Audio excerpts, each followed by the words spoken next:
Make no mistake, this is going to be a huge battle, a huge fight. But is there now a royal rift following that catastrophic New York car chase? As ever, let me explain. Hi, good morning. Nice to see you. Hope you're well today. What a day, eh? It already started, didn't it, with the awards? Everybody was sort of talking about Meghan picking up this awards thing, Woman of Vision or something, empowering people.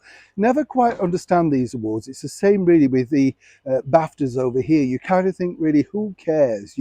It's really a charitable event, if you want to use that term loosely, because it's all about making money, inviting someone that apparently people want to be in the same room with, who will spend a lot of money. There's normally a raffle, a charity donation, and a silent auction. By the end of it, hopefully, the person who's created, concocted, come up with the award goes away with quite a full purse, as you can imagine. But of course, it wasn't always just going to ever be about the award, was it? Oh, no, no. It had to really focus on the fact that Meghan was back in a gold dress. Some people liken to, of course, to a bedding quilt. It's far from me to say I know nothing about fashion, although I would say, she doesn't necessarily pick out the things that accentuate her figure, particularly now that she's lost even more weight, seemingly coming back to the world's public stage.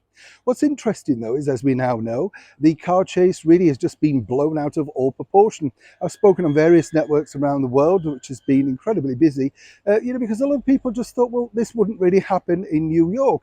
Now, as I said, obviously, openly, the bottom line is nobody would wish ill on anybody. To be chased in a car is very, very, bad in itself. But, you do look at things like the seat belts and you kind of think, well, where were they? No seat belts, were they? So if it was that bad, well, you're not buckling up. But what's interesting, I find, is this. It's just strange to think that now the blame game has kicked in. And this is all because, of course, the infamous press release from their brand new team. You see, the bottom line is when you are a micro celebrity like that, you leave it to others. Normally, major stars would sign off their final press release, but in the speed to get the story out there, seemingly a 2-hour searching around catastrophic car chase, a little bit like the 1970s streets of San Francisco, well, didn't happen, even debunked by the NYPD. But now, according to a very good source, it's the blame game. Someone's going to be facing the chop. As I've often said here on the show, the bigger problem is this. If it goes wrong, it's never the celebrity's fault. If it goes right, it was their idea from the off. And of course, they need to be applauded, feted, patted on the head and said, how marvellous you are. But if it goes wrong, then, someone has to go. Someone has to be the blame. And the bottom line is right now for this particular story, which is just blowing up for all the wrong reasons and creating such negativity, they've got to decide now how to manage it.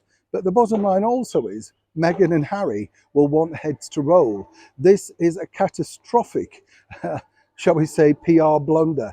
They're paying top dollar for this. And if it's the best that the team can come up with, which now makes them look even more ridiculous than previously, they're not going to be happy. And according to that very good source, and as ever, we have to say allegedly, someone somehow, before the end of this weekend at least, will be given the chop. As ever, we'll keep you posted.